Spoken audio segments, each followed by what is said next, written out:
Noong January 1868, ang daimyo na si Saigo Takamori na mula sa Satsuma clan at Kido Takayoshi o Kubo Toshimichi, ang tatlong pinakamakapangyarihang daimyo sa Southern Honshu kasama ang ibang mga samurai sa iba't ibang bahagi ng Japan ay nagkudita laban sa namumunong Tokugawa shogunate sa bansa para ibalik sa kapangyarihan ng kanilang emperador na si Emperor Meiji.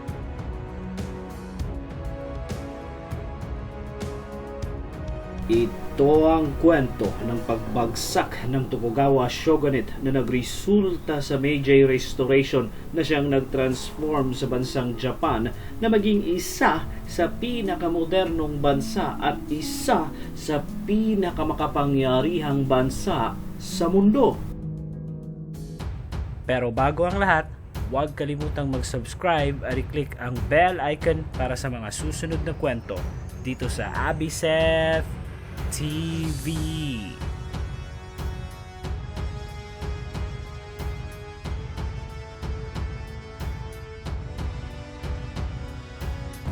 Noong 19th century, ang bansang Japan ay nasa ilalim ng pamumuno ng Tokugawa shogunate na nagsimula noong 1603 na mayroong feudalismong sistemang gobyerno habang ang kanilang emperador na nasa syudad ng Kyoto sa mga panahong iyon ay isang figurehead lamang. Nasa kamay ng shogun ang totoong kapangyarihan ng bansa na nasa syudad ng Edo na magiging Tokyo sa panahon ngayon.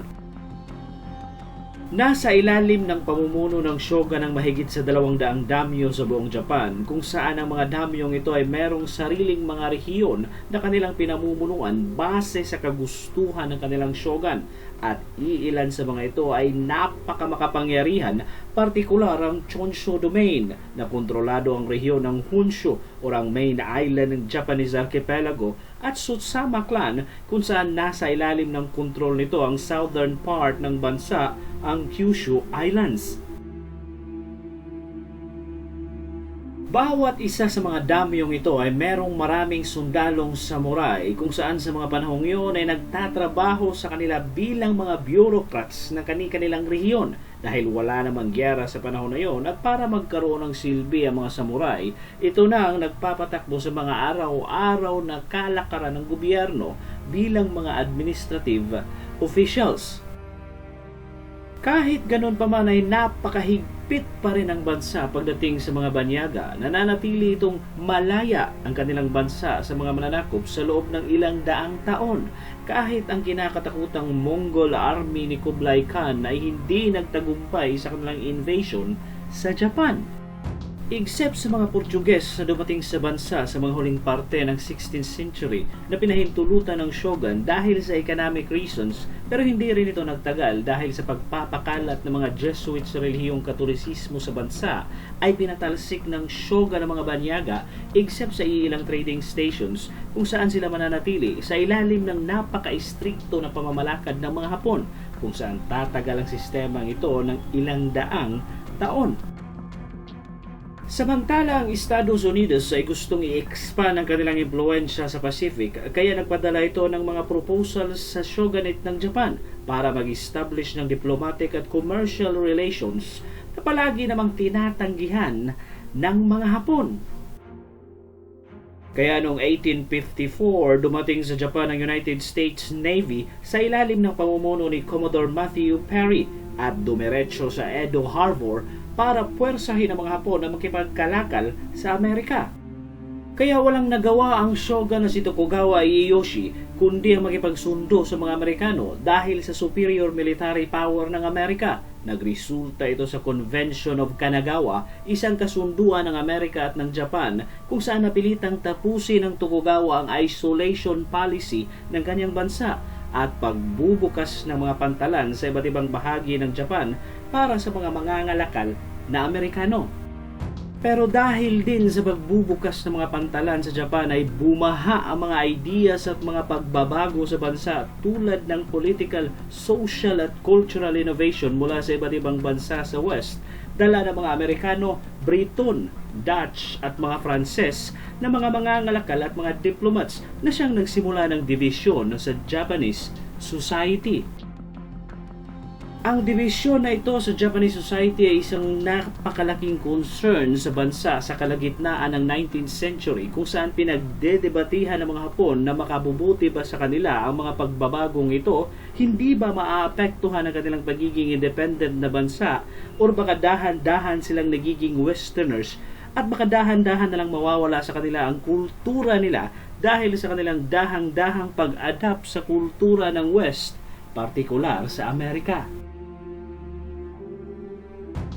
Samantala sa siyudad ng Kyoto, ang Imperial City ng Japan, kahit na hindi pa lumalabas ang Imperial Family sa kanilang palasyo at hindi pa nakikita ng mga normal na tao, ay umabot na rin sa kanila ang mga makabagong idea sa mga modernong teknolohiya na dala ng mga Amerikano sa kanilang bansa. At noong January 1867, pumanaw ang kanilang emperador na siyang figurehead lang ng bansa, na pinalitan naman kaagad ng binatang emperador na si Emperor Meiji na 14 anyos pa lang sa panahong yon, ang ika-122nd Emperor ng Japan. Sa mga panahong yon, mas lalong tumindi ang dibisyon sa lipunan ng Japan. Marami pa rin sa mga Hapon ang ayaw sa mga pagbabagong nagaganap sa kanilang bansa na napaka-conservative at patuloy na sumusuporta sa Tokugawa Shogunate. Habang ang iba naman ay ang reform faction sa Japan kung saan pinapaboran nila ang pagpapatalsik sa kapangyarihan ng conservative militaristic shogun at gustong ibalik sa kapangyarihan ng kanilang bago at binatang emperador na siyang magdadala sa kanila sa modernong Japan kung saan lahat ay pantay-pantay sa ilalim ng pamumuno ng kanilang Emperor Meiji.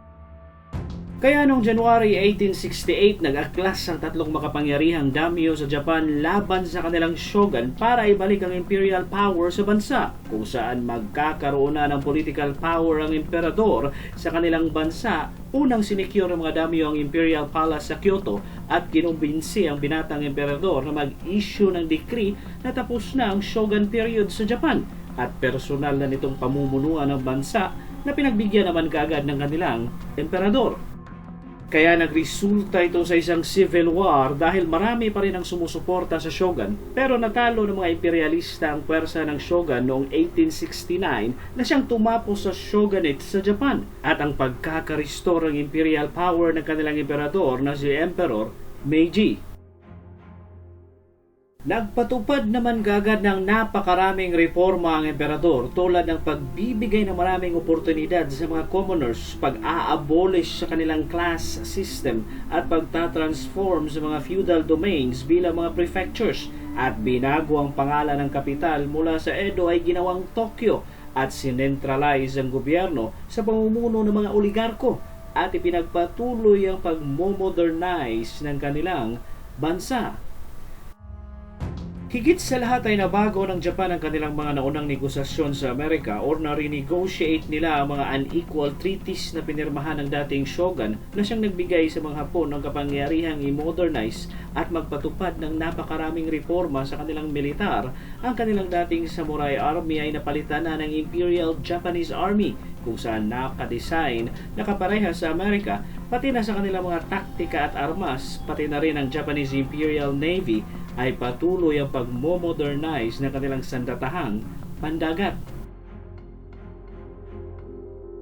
Unang ipinakita ng Japan ang kapangyarihan ng kanilang modernong militar noong 1874 nang ipinadala ng kanilang emperador ang kanilang puwersa sa Taiwan matapos patayin ng mga Taiwanese ang 45 Ryukyuan sailors sa kanilang isla na nagresulta sa pagsakop ng mga Hapon sa isla ng Taiwan at ang opisyal na pag-annex ng Japan sa kaharian ng Ryukyus at isang taon ang makalipas, pinirmahan ng Japan ng Russia ang Treaty of St. Petersburg kung saan ibinigay ng mga Hapon ang South Sakhalin Island sa mga Ruso kapalit ng Kuril Islands na kontrolado ng mga Ruso sa panahong yon. Dahil sa kanilang modernized navy, nagawa pa ng Japan na i-colonize ang Ogasawara Islands noong 1875 kasama na ang mga Volcano Islands, ang isla ng Iwo Jima noong 1889 at ang Minami Torishima Islands sa parehong taon. Kaya noong 1890, ang Imperial Japanese Army ay ang pinakamodernong militar sa Asia dahil sa patuloy na pag-angat ng kanilang ekonomiya at pagyaman ng bansa. Nadagdagan pa ang mga barkong pandigma nito na kanilang binili sa mga Briton at mga Pranses.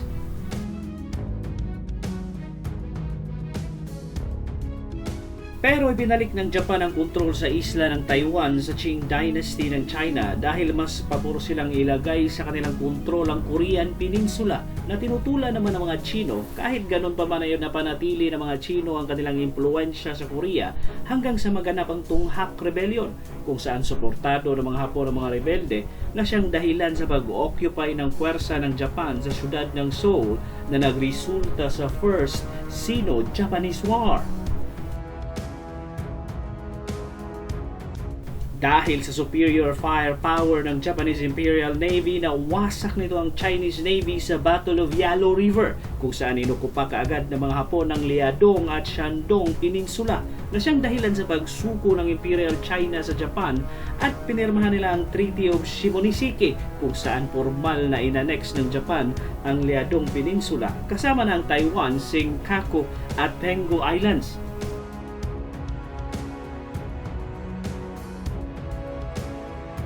Pero nagrebelde sa mga Hapon ng mga local Taiwanese at nagtatag ng kanilang sariling gobyerno, ang Republic of Formosa, na masasakop namang muli ng Japan noong 1895. Kasabay nito ang pag-intervene ng Russia, France at Germany, ang Triple Intervention na tanggalin sa pwesto ang pro-Japanese government sa Korea at napilitang i-relinquish ng mga Hapon ang kanilang kontrol sa Liaodong Peninsula.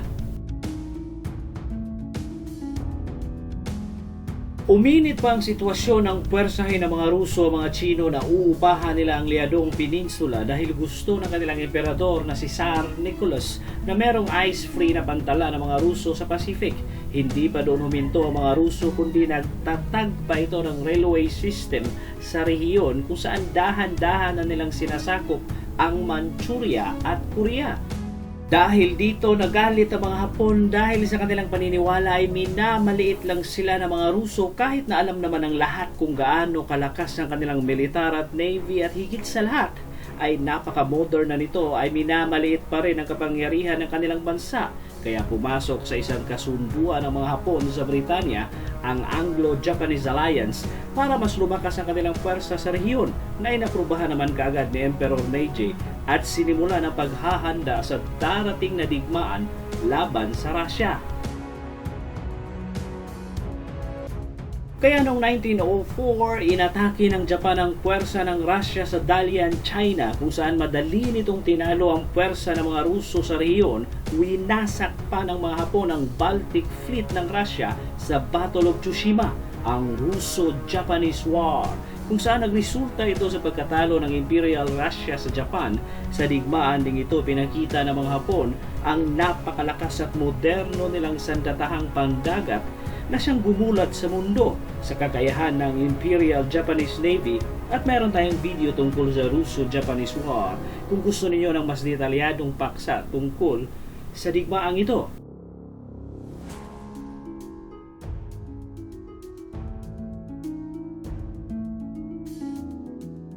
Bumagsak naman kaagad sa kontrol ng Japan ang buong Korean Peninsula matapos ang digmaan. Sinakop pa ng mga Hapon ang Sakhalin Island. Sumuko naman si Tsar Nicholas sa Japan noong September 5, 1905 at pinirmahan ang Treaty of Portsmouth na siyang tumapos sa Russo-Japanese War. Ang pagkapanalo ng Japan sa digmaan laban sa Russia ay siyang ikinagulat ng mga bansa sa West, partikular ang Amerika, dahil ipinakita ng Japan kung gaano kalakas ang kanilang puwersa sa rehiyon. Dahil din sa kanilang modernong militar ay madali nilang na-establish ang kanilang military at economic dominance sa Korea na siyang formal na inanex ng mga Hapon ang Korea noong 1910. Hindi pa doon matatapos ang paglakas ng bansang Japan. Patuloy pa itong magpapalawak ng kanilang impluensya sa Pacific habang walang tigil rin ang pagpaparami at pagpapalakas ng kanilang militar, kung saan lahat ng ito ay hindi mangyayari kung wala ang reformang ginawa ng kanilang emperador na si Emperor Meiji at ang Meiji Restoration.